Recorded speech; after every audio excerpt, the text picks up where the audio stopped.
여러분들과 우리 인사 나누겠습니다. 사랑합니다. 축복합니다. 반갑습니다.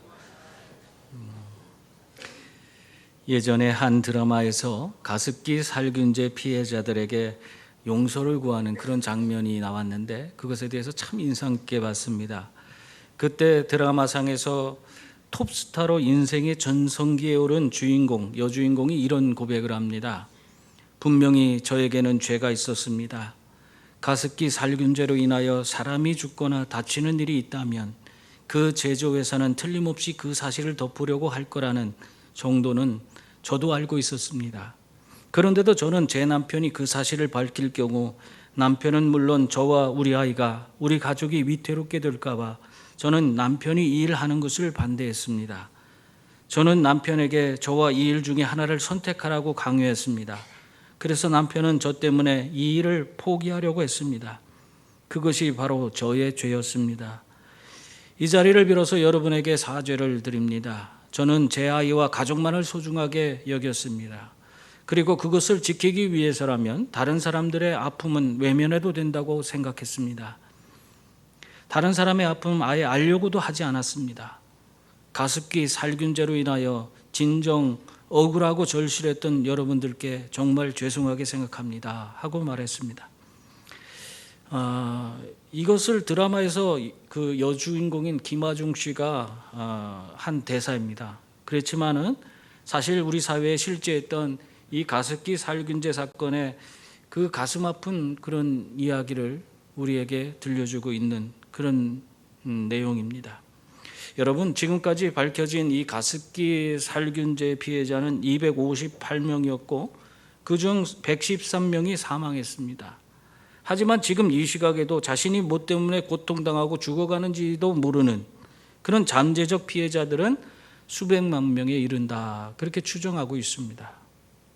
여러분, 이런 일이 왜 일어났습니까?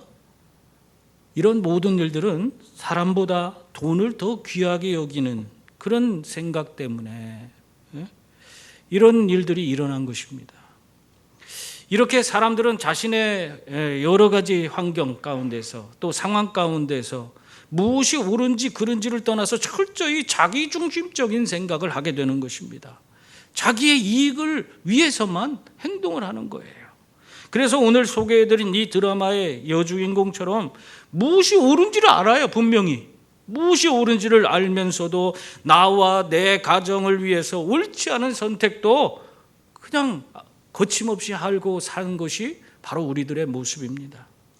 심지어는 이러한 현상이 예수님을 잘 믿는다고 하는 그런 성도들 가운데서도 일어나고 있는 거예요. 오늘 바울도 이러한 자신의 모습에 대해서 우리에게 고백을 하고 있어요. 오늘 바울은 14절에서 자신의 이러한 어떻게 보면 이중적인 그런 모습을 우리에게 말씀하고 있습니다. 14절 보세요. 거기 보면 우리가 율법은 신령한 줄 알거니와 나는 육신에 속하여 죄 아래에 팔렸도다, 그렇게 말하고 있습니다. 바울은 자신이 분명 하나님이 말씀이 신령하고 그것이 옳다는 걸 다 알고 있어요. 그럼에도 불구하고 자신은 도리어 육신에 속하여서 죄 아래에 팔렸다. 그러니까 다시 말하면 내가 하나님 말씀대로 살아야 된다는 걸 알면서도 나는 죄를 따라서 사는 그런 자가 되었다, 그 고백을 하고 있는 것입니다. 여러분, 오늘 이 바울은요, 이러한 고백을 통해서 정말 예수를 믿는 사람이면서도 율법을 따르지 않고 이 죄로 넘어가는 그런 죄를 따르는 그런 삶을 사는 그 근본적인 이유가 무엇인지를 우리에게 들려주고 있는 것입니다. 그것이 무엇이냐? 오늘 보면은 우리가 육신에 속했기 때문에 우리가 하나님의 말씀을 따르지 않고 이 죄를 따라서 산다, 그 말을 하고 있는 거예요. 여러분, 바울은요, 성경에서 사람들을 세 종류로, 세 부류로 나누어서 이야기합니다. 특히 그러한 내용을 자세히 설명되어 있는 책이 바로 고린도전서예요. 고린도전서에 보면은 사람을 세 부류로 하는데, 하나는 육에 속한 사람, 또 하나는 성령에 속한 사람, 그러니까 신령한 사람, 또 하나는 육신에 속한 사람, 이렇게 세 종류로 이야기합니다. 이 육신에 속한 사람이 어떤 사람이에요? 고린도전서 2장 14절에 보면 육에 속한 사람은 하나님의 성령의 일들을 받지 아니하나니 이는 그것들이 그에게는 어리석게 보임이요 또 그는 그것들을 알 수도 없나니 그러한 일은 영적으로 분별되기 때문이라. 그렇게 말하고 있습니다. 이 사람들은 예수님을 영접지 않은, 예수님과 관계없는 삶을 살아가는 그런 사람들을 육에 속했다, 이렇게 이야기를 하고 있어요. 두 번째는 어떤 사람을 얘기한다고 했어요? 신령한 사람, 바로 성령의 사람을 얘기하고 있습니다. 고린도전서 2장 12절에 보면 우리가 세상의 영을 받지 아니하고 오직 하나님으로부터 온 영을 받았으니 이는 우리로 하여금 하나님께서 우리에게 은혜로 주신 것들을 알게 하려 하심이라. 하나님께로부터 온 영을 받은 자, 이 신령한 사람, 성령한 사람이라, 그 사람이 그런 사람인데, 그 사람들은 어떤 사람이냐? 더 구체적으로 2장 15절에서는 신령한 자는 모든 것을 판단하나 자기는 아무에게도 판단을 받지 아니하느니라, 그렇게 말하고 있어요. 신령한 사람, 성령 충만 받은 자는 그의 중심에 예수 그리스도가 오셔서 모든 것을 다스려 주심으로 말미암아 하나님이 기뻐하는 일, 하나님이 원하시는 일이 무엇인지를 깨닫고 그 일을 성령의 능력으로 해나가는 그런 사람을 이야기합니다. 그래서 이런 사람은 모든 일이 다 하나님 뜻과 일치돼서 하나님을 기쁘시게 하고 하나님께 영광 돌리며 매 순간 살아가는 그런 사람이라고 할 수 있는 것입니다. 그리고 또한 세 번째 사람, 이 육신에 속한 사람을 이야기하는데요, 이 육신에 속한 사람은 3장 1절에 보면 이렇게 말합니다. 고린도전서 3장 1절이에요. 형제들아, 내가 신령한 자들을 대함과 같이 너희에게 말할 수 없어서 육신에 속한 자, 곧 그리스도 안에서 어린아이들을 대함과 같이 하노라, 그렇게 말하고 있어요. 이 육신에 속한 자를 어린아이라고 얘기하고 있어요. 육신에 속한 어린 아이들과 같은 자들을 위해서 이 특별히 그 다음 절을 보면은 내가 너희를 젖으로 먹이고 밥으로 아니하였노니 이는 너희가 감당하지 못하였음이거니와 지금도 못하리라, 그렇게 말하고 있습니다. 이게 무슨 말씀이에요? 육신에 속하여서 아직도 어린아이와 같은 신앙을 갖고 있는 그런 성도들은 바울이 차마 밥으로 먹일 수가 없어서 소화할 수가 없으니까, 그러니까 젖을 먹이듯 그들의 수준에 맞게 그들을 양육해 왔다, 그 말을 하고 있는 거예요. 그러니까 여기에서 말하는 육신에 속한 사람은 철저히 미성숙한 성도를, 미성숙한 그리스도인을 말하고 있는 것입니다. 이 미성숙한 자들에 대한 특징도 고린도전서에는 하나를 얘기하고 있어요. 고린도전서 3장 3절에 보면 뭐라고 하냐면 너희는 아직도 육신에 속한 자로다. 너희 가운데 시기와 분쟁이 있으니 어찌 육신에 속하여 사람을 따라 행함이 아니리요, 이렇게 말하고 있어요. 다시 말하면 육신에 속한 사람들의 특징이 있는데 그것이 미성숙해서 그 공동체 안에서 계속 시기와 오늘 보면 분쟁을 일으키는, 갈등을 일으키는 그런 사람들이라 하는 거예요. 그러니까 교회 안에서 자꾸 그냥 문제를 일으키는 그런 사람들은 아직 미성숙한 사람이다, 우리가 그렇게 알 수가 있는 거죠. 어쨌든 이렇게 바울은 이 세상에서 존재하는 사람들을 세 종류로 이렇게 나누어서 바라보고 있습니다. 여러분은 이 바울이 이렇게 나눠서 그 육에 속한 사람, 또 신령한 사람, 또 육신에 속한 사람, 이렇게 세 부류로 나눠서 이야기하는데 여러분 대체 어느 부류에 속해서 살고 있습니까? 한번 내 자신을 살펴볼 수 있기를 바랍니다. 바울은 오늘 말씀에서 자기가 육신에 속했을 때 어떤 행동을 했는지, 어떤 갈등 속에서 자기가 살았는지 이걸 아주 적나라하게, 아주 구체적으로 설명하고 있습니다. 왜 이런 것을 기록하고 있는 것입니까? 그것은 아직도 성령의 사람으로 살지 못하고 육신에 속해서 원치 아니하는 것을 하면서 늘 갈등 속에 살아가는 그런 바로 우리 자신들에게, 우리 여기 앉아있는 우리들에게 무엇이 잘못되었는지를 제발 인식하고 그런 삶에서 벗어나라고 자기가 겪었던 그 갈등을 이야기하고 있는 것입니다. 그러므로 여러분, 이러한 바울의 모습을 잘 살펴보고 여러분의 삶 속에서 이렇게 육신에 속한 삶을 온전히 벗어던지고 정말 주님 안에서 신령한 사람으로서 살아가는 성도들이 다 될 수 있기를 바랍니다. 먼저 육신에 속한 사람은 어떤 사람이냐? 자신이 미워하는 것을 행하는 그런 사람이 육신에 속한 사람이다. 그렇게 이야기를 하고 있어요. 15절 말씀입니다. 우리 한번 다 같이 읽어볼까요? 내가 행하는 것을 내가 알지 못하나 곧 내가 원하는 것은 행하지 아니하고 도리어 미워하는 것을 행함이라. 그렇게 말하고 있습니다. 사람이 육신에 속하게 되면요, 예수님을 믿고 거듭났음에도 불구하고 자신의 의지와는 다르게 행동을 한다는 거예요. 예? 사람이 얼마나 연약한지, 자신이 분명 예수 그리스도의 그 거룩하신 보혈을 힘입어서 거듭났음에도 불구하고 계속 자기의 속 안에, 자기 안에는 계속 타락한 본성이 아직도 남아 있어서 자꾸 자기를 원하지 아니하는, 그런 미워하는 것을 행하도록 그렇게 만든다. 그 말을 하고 있는 것입니다. 그래서 자기가 아무리 하나님의 뜻을 따라 하나님 말씀대로 살려고 애를 쓰지만 그 말씀대로 살지 못하고 자기가 선은 행하지 못하고 오히려 미워하는 그것을 행하는 그런 어리석은 자로 살게 된다. 그 얘기를 하고 있습니다. 여러분, 이러한 과정을 통해 우리는 16절, 17절 말씀을 보면 뭘 얘기하고 있어요? 거기 보면은 만일 내가 원하지 아니하는 그것을 행하면 내가 이로써 율법이 선한 것을 시인한다. 그렇게 고백하고 있어요. 이것은 그것을 행하는 자가 내가 아니요 내 속에 거하는 죄니라. 그렇게 말하고 있습니다. 하나님이 주신 율법을 따라서 행하고자 하지만 자꾸 내가 원하지 않는 것을 행하게 되는 것은 죄가 역사하기 때문이라는 거예요.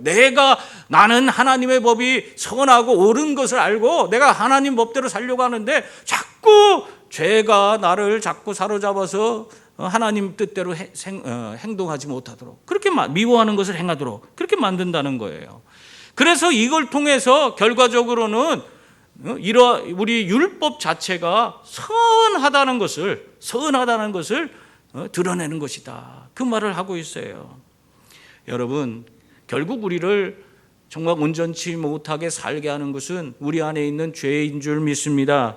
죄는 우리를 율법으로부터 멀어지게 하고 하나님 말씀으로부터 진짜 멀어져서 정말 하나님 기뻐하는 일을 행하지 못하고 엉뚱한 일들을 하면서 정말 우리 스스로가 심판의 자리에 이르는, 그 멸망의 길로 걸어가는 그런 자들로 만들어버리는 것입니다. 그래서 우리들의 삶 속에 아직도 남아있는 이 옛 죄의 본성, 바로 이 우리 안에서 죄를 일으키고 있는 이 옛 죄의 본성을 예수 그리스도 앞에서 완전히 굴복시켜야 하는 것입니다. 그러지 않고는 정말 내가 원하는 것을 행하는 그런 사람이 되지 못해요. 오히려 내가 미워하는 것만 행하는 그런 안타까운 삶을 살 수밖에 없는 자가 되는 것입니다. 여러분, 우리가 우리의 옛죄의 본성을 예수님 앞에 굴복시킨다는 것이 무슨 뜻입니까? 내가 예수님 앞에 내 의지, 그러니까 의지를 가지고 내 모든 것, 내 안에서 나를 사로잡아서 나를 이끌어가는 그 본성을 그 예수 그리스도 앞에서 굴복시켜야지. 그래야지 예수님께서 내 삶의 모든 것을 다스려 주시고 인도해 주시고 나를 통해서 선한 일들을 이루어 가시는 그런 삶을 살도록 만들어 주시는 것입니다. 여러분, 우리가 자신도 모르게 미워하는 것을 행하게 되는 것을 살펴보면 처음에는 우리가 어떤 생각을 갖고 행동을 하냐면 그 정도쯤이야. 우리가 해도 내 신앙으로 그거 능히 이겨낼 수 있어. 이런 생각을 가지고 그런 세상적인 즐거움에 우리가 쉽게 그냥 접근을 합니다. 그래서 이 정도는 뭐 우리가 능히 다 신앙으로 이겨내지 뭐 그까짓 거 아무것도 아니다. 이런 생각을 갖고 우리가 세상적인 즐거움에 들어가는데 그 접촉도 하고 여러 가지 일을 행하게 됩니다. 그러다가 어느 정도가 지나치다고 생각되면 어떻게 됩니까? 우리 성도들의 그 양심의 소리가 들려요. 이건 너무한 거 아니야? 이건 아니잖아. 그러면은 스스로가 절제하려고 그래요. 이런 삶에서 내가 떨어져야지, 벗어나야지 하면 내가 절제를 합니다. 그래서 어느 정도 절제하는 그런 것이 보이면은 나는 내가 이 정도는 능히 이길 수 있는 그런 사람이잖아. 나는 내 믿음은 충분히 이렇게 세상적인 그런 일에 내가 같이 동참하고 뭐 여러 가지 일들을 쾌락을 즐기고 그래도 나는 내 자신을 지켜나갈 수 있어. 그렇게 생각을 하는 거예요. 그러다가 그런 자신감을 가지고 그냥 계속해서 세상적인 쾌락의 즐거움을 내가 추구하며 살다가 보면은 어느 순간이니까 내가 감당하지 못하는 내 수준을 벗어나 있는 그런 상태를 발견하게 됩니다. 내가 더 이상 절제가 안 돼. 더 이상 그런 상황에 빠지는 거예요. 처음에는 그냥 좀 살며시 그냥 발만 담그는 것처럼 생각했는데 나중에 보니까 내가 머리까지 다 잠겨버렸어요. 도대체 내가 아무리 절제하고 그러한 세상적인 그런 즐거움, 그런 쾌락에서 내가 벗어나려고 해도 벗어날 수 없는 상태가 되는 거예요. 그러면 어떻게 하는지 아세요? 우리들이 보통 그런 상태가 되면 야, 내가 하나님이야? 하나님이 아니야. 하나님은 완벽하시지만 내가 어떻게 완벽할 수 있겠냐? 다 이렇게 좋은 게 좋은 거라고 이렇게 사는 거지. 이렇게 하면서 내가 갖고 있는 잘못된 것들을 그냥 합리화시켜버리는 거예요. 이렇게 적당히 타협하기 시작하면요, 우리가 어떻게 되느냐? 어느새 나도 모르게 회복 불가능한 그런 죄의 노예로 내가 살아가는 그런 어리석은 자가 돼요. 그래서 그 삶 속에서는 내가 죄를 지으면서도 어느 사이인가 그것이 죄가 자연스러운 일상이 돼버렸기 때문에 그 죄를 죄로 인식하지 못하는 그런 상태가 되고 마는 것입니다. 여러분, 이러한 삶에서 우리는 벗어나야 합니다. 우리가 지속적으로 성령 충만 받아서 죄에 대해서 우리가 민감한 그런 성도들이 다 될 수 있기를 바랍니다.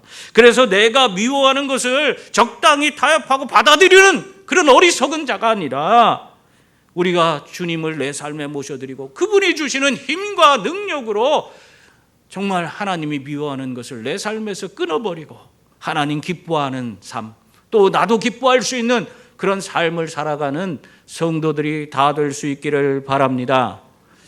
또한 육신에 속한 사람은 그 속에 선한 것이 거하지 않는다, 그렇게 말하고 있습니다. 18절부터 19절 말씀 보세요. 거기 보면 내 속 곧 내 육신에 선한 것이 거하지 아니하는 줄을 아노니 원함은 내게 있으나 선을 행하는 것은 없노라.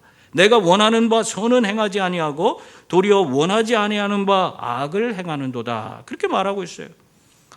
우리가 예수를 믿어서 성령 충만 받지 못하면은 내가 내 인생의 주인이 돼서 모든 것을 내 마음대로 하면서 살게 됩니다. 그러한 삶 속에서는 우리가 제대로 된 하나님 기뻐하는 선을 이루며 살 수 없다, 그 말씀을 하고 있는 것입니다. 왜 그러냐? 내 육신에는 선한 것이 거할 수 없기 때문에 그렇습니다. 절대 선이신 예수 그리스도가 내 삶에 오셔서 나를 다스려 주시고 내 삶의 걸음을 인도해 주실 때에만이 나는 주님이 주시는 힘과 능력을 통해서 이 땅에 선한 영향력을 흘러가도록 그렇게 만들 수 있는 거예요. 그래서 내가 진정 내 날마다 매일매일 그분 예수님을 모셔 드리지 않고는 우리가 제대로 된 삶, 그런 삶을 살아갈 수 없어요. 여러분, 아침에 눈을 뜨면 제일 먼저 해야 될 일은 뭐예요? 성령님 내 안에 오셔서 나를 다스려 주십시오. 그래서 내가 예수님을 온전히 모시고 그 매일매일의 삶 속에서 그분의 다스림 가운데서 우리가 살아갈 수 있도록 도와주세요. 우리가 그렇게 해서 주님 모시고 매일매일 그냥 일상의 삶에서 살아가야 하는 거예요. 예수님의 온전한 다스림을 받아야지 우리가 제대로 된 삶을, 하나님 기뻐하는 삶을, 선한 그런 하나님의 영향력을 세상에 끼치며 살 수 있기 때문에 그렇습니다. 그래서 여러분이 매 순간 주님과 동행하면서 여러분의 가정에, 여러분의 직장에, 여러분이 거하는 그 지역사회에 그 영향력을, 선한 영향력을 끼치며 사는 성도들이 다 될 수 있기를 바랍니다. 어떤 예수를 믿지 않는 철학자가, 그러니까 예수를 믿는 사람이 아니에요, 예수를 믿지 않는 철학자가 사람들이 죄를 짓는 이유가 뭔가, 그거에 대해서 이렇게 이야기했어요. 사람들은 본능적으로 죄를 짓습니다.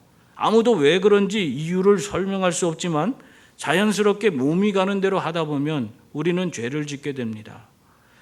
세상에 어떤 사람도 아침에 일어나서 오늘 내가 10가지 죄를 지을 거야, 먼저 오전에 2개쯤, 점심때에 3개, 그리고 저녁 때는 거짓말과 비난으로 5개쯤 지어야지, 혹시 더 좋은 죄를 지을 방법이 있는지 책을 좀 참고해야겠다, 이렇게 말하는 사람은 없습니다. 오히려 나쁜 습관을 끊기 위해 반대로 노력을 하면서도 그 나쁜 습관을 벗어나지 못하는 경우가 훨씬 더 많습니다. 그 이유는 죄는 잘못을 저지르는 나쁜 일이지만 그 일이 우리에게 쾌락을 주기 때문입니다. 그렇게 말을 했습니다. 여러분, 예수 믿지 않는 사람도 우리가 아무것도 하지 않으면 저절로 죄를 짓고 산다, 그 얘기하는 거예요. 우리가 그런 죄성을 지니고 살아가는 사람이에요. 안 믿는 사람도 알아요. 근데 여러분, 우리 성도들은 어떻게 해야 되겠어요? 더욱더 우리는 내가 내 스스로 내 마음대로 살면은 나는 정말 하나님이 기뻐하지 않는 어리석은 그런 삶을 살 수밖에 없다, 죄악에서 벗어날 수 없다, 그런 사실을 확실하게 깨닫고 예수님 붙들고 사는 그런 성도들이 되어야 하는 겁니다. 여러분, 우리가 태어난 대로 느끼는 대로 살다 보면 우리는 결국 죄에 빠져서 어리석은 삶을 살 수밖에 없는 것입니다. 사람의 본성이 선하지 않다는 것은 바로 우리 자신이 누구보다도 잘 알고 있어요. 여러분이 안 하려고, 죄를 짓지 않으려고 애를 쓰지만 나도 모르게 짓는 죄들이 얼마나 많습니까? 그렇기 때문에 우리는 예수님이 필요한 거예요. 의지적으로 내가 예수님께 나아가고 예수님을 붙들어야 하는 것입니다. 그래서 예수님을 내 삶의 중심에 모셔드리고 그분의 다스림을 받아야 하는 것입니다. 그때 우리는 죄에서 벗어나 하나님 기뻐하는 선을 행하는 자가 되는 줄 믿습니다. 그리고 또한 육신에 속한 사람은요, 죄의 법을 따르게 된다, 그렇게 말하고 있습니다. 21절 23절 말씀 보세요. 거기 보면 우리 같이 읽어볼까요? 그러므로 내가 한 법을 깨달았노니 곧 선을 행하기 원하는 나에게 악이 함께 있는 것이로다. 내 속사람으로는 하나님의 법을 즐거워하되 내 지체 속에서 한 다른 법이 내 마음의 법과 싸워 내 지체 속에 있는 죄의 법으로 나를 사로잡는 것을 보는도다. 아멘. 바울은요, 우리가 육신에 속한 사람이었을 때에 정말 이렇게 끊임없이 내적 갈등을 겪으면서 살 수밖에 없다는 그 고백을 하고 있는 것입니다. 내 안에 성령도 살아계시고 옛죄의 본성을 지닌 자아가 또 살아있기 때문에 이것을 다른 말로 해서 성경에서 선과 악이 내 안에 있다, 바울이 그렇게 표현하고 있어요. 선과 악이 내 안에서 자꾸 갈등하고 있다, 그렇게 말하고 있는 것입니다. 그래서 내 속사람, 그리스도 안에서, 이 속사람이 뭐냐면 그리스도 안에서 성령님으로 말미암아 거듭난 자아를 속사람이라고 가리키고 있는 겁니다. 그러니까 그리스도 안에서 성령으로 말미암아 거듭난 자아는 하나님의 법을 즐거워하는데, 그런데 육신의 지체를 통해서 역사하는 죄의 소욕, 바로 옛죄의 본성은 자꾸 우리를 죄 가운데로, 자꾸 죄의 법의 포로가 되도록 그렇게 만든다는 그 말을 하고 있는 것입니다. 여러분, 이렇게 우리는 우리 힘으로 죄에서 벗어나기 어렵습니다. 만일 하나님 법대로 살겠다고 우리가 매일 다짐한다고 생각해 보세요. 그런다고 해서 우리가 하나님 법대로 매일 다 하나님 뜻대로 다 살아갑니까? 우리가 그렇게 하나님 법대로 살겠다고 다짐하지만 육신에 속한 자로서는 그 하나님 법을 제대로 지키지 못하고 결과적으로는 죄의 법 아래 붙잡혀서 결국 죄 가운데 행하면서 죄 가운데 살아가는 그런 자들이 되고 마는 것입니다. 그래서 우리가 탄식할 수밖에 없어요.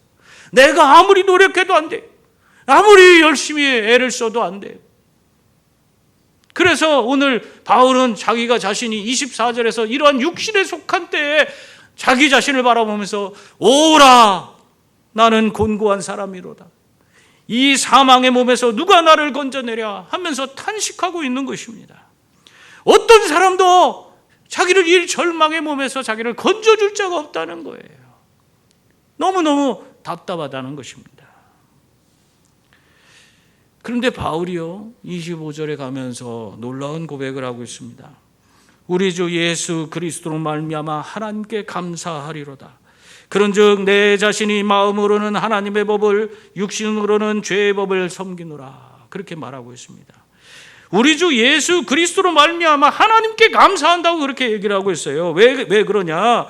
마음으로는 내가 하나님의 법을 또 따르고 있지만 또 육신으로는 죄의 법을 섬기는데, 그럼에도 불구하고 예수님께서는 결코 우리를 버리지 않고 우리를 붙드시고 반드시 우리를 구원해 주실 것이기 때문에 예수 그리스도로 말미암아 나를 구원해 주실 그분으로 말미암아 내가 감사한다. 그 고백을 하고 있는 거예요. 이게 바울의 신앙 고백이에요. 여러분, 우리 주님은 우리들이 사망의 음침한 그런 골짜기에 있을지라도 정말 우리를 그 어두운 삶에서 그 죽음 가운데서 우리를 건져주시는 분이 우리 예수 그리스도이신 줄 믿습니다. 아무리 절망적인 상황일지라도 또 정말 사방이 꽉 막힌 사면초가의 그런 상황이 주어졌다 할지라도 그 가운데서도 우리에게 구원의 은혜를 베풀어 주셔서 우리를 건져주시는 분이 예수님이신 줄 믿습니다. 그래, 그 예수님 붙들고 사는 거예요. 아프리카 보츠와나의 그 북부는 유네스코 세계유산으로 그 야생동물 보호구역이 지정되어 있습니다. 그러니까 그곳이 굉장히 아주 생태계가 잘 보존된 그런 지역이죠. 그런데 어느 날부터인가 이 맹수들이 이 초원에서 짐승을 잡아먹는 게 아니라 민가로 내려와서 사람들이 기르는 가축들을 잡아먹기 시작했어요. 왜 그런가 했더니 생각해 보세요. 초원에서 막 죽으라고 달려갖고 짐승 하나 잡아갖고 겨우겨우 하루에 그거 한 번 먹고 또 다음 날은 또 못 먹을 수도 있어.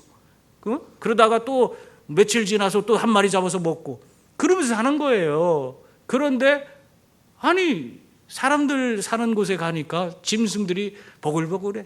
그것도 다 울타리를 쳐놓고 가둬놓고 너무너무 쉽게 도망도 못 가게 해놨기 때문에 너무너무 쉽게 잡을 수 있는 거예요. 그래서 이 초원에 있는 사자나 그런 다른 무슨 하이에나나 뭐 짐승들이 이 민가로 자꾸 내려오는 거예요. 그래서 이 마을에서 사람들이 큰 심걱정이 생겼어요. 그 어려운 삶에서 짐승들이 전 재산인데 이것들이 자꾸 맹수들이 와서 잡아가니까 이거 어떻게 하냐. 사냥꾼을 고용해서 여기 경비를 세울까 했는데 돈이 없어. 돈이 없는데 어떻게 그렇게 해요. 그러니까 이것 때문에 근심 걱정하고 그냥 사람들한테 어떻게 하면 좋냐고 뭐 나라에다 하소연하고 그러니까 이러한 소문이 퍼져서 호주에 이 야생동물 그들의 야생동물의 습성을 연구하는 그런 한 대학의 전문가들이 그 소식을 들었어요. 그래갖고는 우리가 도움을 줄 수 있을 것 같다. 그래서 그들이 찾아왔어요. 그 다음에 뭘 알려준지 아세요? 그 가축들의 엉덩이에다가 눈을 똑같이 그려넣는 거예요. 눈의 모습을. 야생동물의 습성 중에 하나가 눈이 마주치면은 못 잡아먹고 그냥 그 자리를 피하는 습성이 있대요. 물론 뭐 사자가 뭐 그까짓 거 달려들어서 쳐다봐도 그냥 잡아먹을 수 있죠.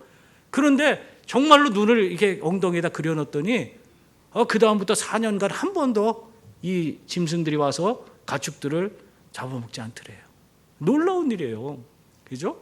눈 하나 그려넣는데 엉덩이에 눈 하나 그려넣었다고 짐승들이 안 잡혀먹는 거예요. 가축들이 안 잡혀먹는 거예요. 여러분, 우리들이 죄에서 벗어나는 그 길도 마찬가지입니다. 예수 그리스도를 우리의 삶의 중심에 모셔드리고 내 삶 속에서 예수님을 자꾸 드러내는 거예요. 부각시키는 거예요. 내 삶을 바라보면 예수님이 드러나도록. 그러면 사단 마귀가 왔다가도 도망가는 거예요. 한 길로 왔다 10길로 도망가는 줄 믿습니다. 그런 삶이 이루어질 때 우리는 죄가 우리의 삶에 틈타지 못하고 예수 그리스도로 말미암아 우리는 죄로부터 자유한 삶을 누리게 되는 줄 믿습니다. 사랑하는 성도님들, 예수님을 우리들의 삶의 중심에 온전히 모시고 살 때 우리는 마귀의 유혹을 이길 수 있습니다. 또 예수님을 우리들의 삶의 중심에 온전히 모시고 살 때 죄의 법에서 벗어나 우리가 하나님 법을 섬기는 그런 성도가 되는 줄 믿습니다. 예수 그리스도가 힘 주시고 능력 주시기 때문에 그래요.